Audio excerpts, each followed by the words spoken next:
ہمارے لیے ہمارے دین کا قتل ہے۔ تیرا کچھ کچھ حسین ہے، ہمارا سب کچھ ہی حسین۔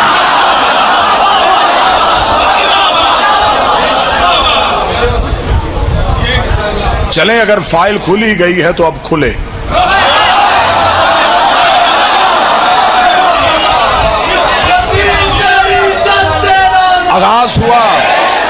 آغاز ہوا ادھر سے، جواب آئے گا ادھر سے، بڑے مہذب انداز سے، جیسے مہذب قومیں سنتی ہیں ویسے سماعت کیجئے گا۔ اگر میری طرف سے کوئی لچک ہو تو پھر آپ کو اجازت ہے۔ آئیں دیکھتے ہیں کہ قتل حسین کی وجوہات کیا تھی۔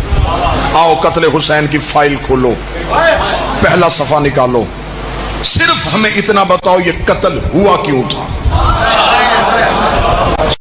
ایک بات میری قوم یاد رکھے، علم مناظرہ کا اصول ہے کہ ہمیشہ شائستگی کو اپنے زبان میں رکھنا ہے اور دلیل دشمن کے گھر سے لے کے آنی ہے۔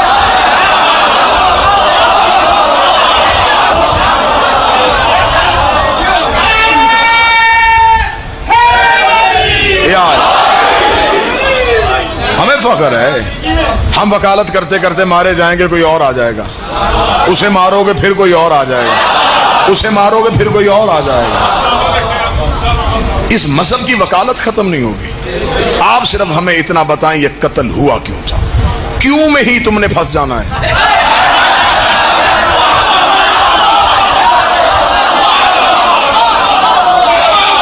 کبھی آپ نے کمرہ عدالت میں بحث ہوتی دیکھی ہو نا جی؟ تو میری تو زندگی گزر گئی عدالتوں میں۔ کمرہ عدالت میں بحث ہوتے ہوتے بعض اوقات وکیل جو ہوتا ہے وہ ایسا سوال کرتا ہے کہ وہ دوسرا مخالف وکیل اسی سوال میں ہی اپنے ہی دعوے کی رد کر دیتا ہے۔ ایسا نہیں جی، میں کرنے لگا ہوں قتل حسین کی وکالت، میں نے پہلا سوال دنیا کی عدالتوں کے سامنے رکھ دیا، ہمیں بتاؤ یہ قتل کیوں ہوا۔ بس یہ قتل جگیر کی وجہ سے تھا، جائیداد کی وجہ سے تھا، حکومت کا مطالبہ تھا؟ نہیں۔ اب ہم نے جب تاریخ سے پوچھا تو اب ہمیں ساری تاریخوں نے متفقہ طور پہ ایک جواب دیا، یہ قتل ہوا انکار بیعت کی وجہ سے۔ یہ بیعت کس نے مانگی تھی؟ تاریخ نے کہا یزید نے۔ انکار کس نے کیا تھا؟ حسین نے۔ اب میرا ہاتھ ہے یہ مورخ کے گریبان میں، یہ میری آنکھیں ہیں تاریخ کی آنکھوں میں۔ اب میرا سوال ہے تو ہمیں صرف اتنا بتا کہ ان دونوں میں سے حق پہ کون تھا؟ وہ کہے گا حسین۔ اس کا مطلب حسین نے صحیح کیا، بیعت نہیں کرنی چاہیے تھی، تاریخ نے نہیں کرنی چاہیے تھی۔ یزید نے غلط کیا، جی یزید نے غلط کیا، پھر اس کا مطلب تو مان گیا نا جو معصوم سے بیعت مانگے وہ یزید ہوتا ہے۔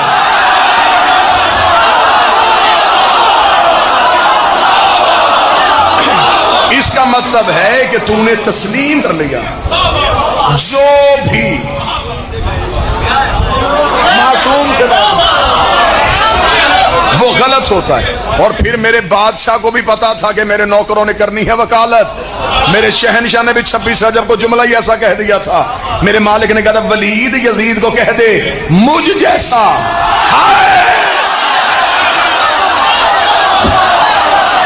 مجھ جیسا تجھ جیسے کی بیعت نہیں کرتا۔ مولا حسین نے یہ نہیں کہا کہ میں تیری بیعت نہیں کروں، مجھ جیسا تجھ جیسے کی۔ اس کا مطلب حسین بھی اکیلا نہیں، حسین بھی کئی اور ہیں، اکیلا یزید بھی نہیں، یزید بھی کئی اور ہیں۔ حسین نے کہا مجھ جیسا تجھ جیسے کی بیعت نہیں کرے گا۔ اس کا پھر حسین نے کہا نہیں۔ فلسفہ کربلا سننا ذرا، آج راز سننا کربلا کا۔ امام حسین نے 26 رجب کو تنہا حسین، ہاشمی سارے باہر ہیں، اکیلے حسین دشمن کے دربار میں کھڑے ہیں۔ یہاں سے اب حسین حسین نہیں رہے گا، اب یہاں سے ایک فلسفہ ابھرے گا جسے حسینیت کہتے ہیں، یہاں سے ایک مذہب جنم لے گا جسے حسینیت کہتے ہیں، یہاں سے ایک نظریہ وجود پائے گا جسے حسین کہتے ہیں، یہاں سے ایک فکر ابھرے گی جسے حسینی شعور کہتے ہیں،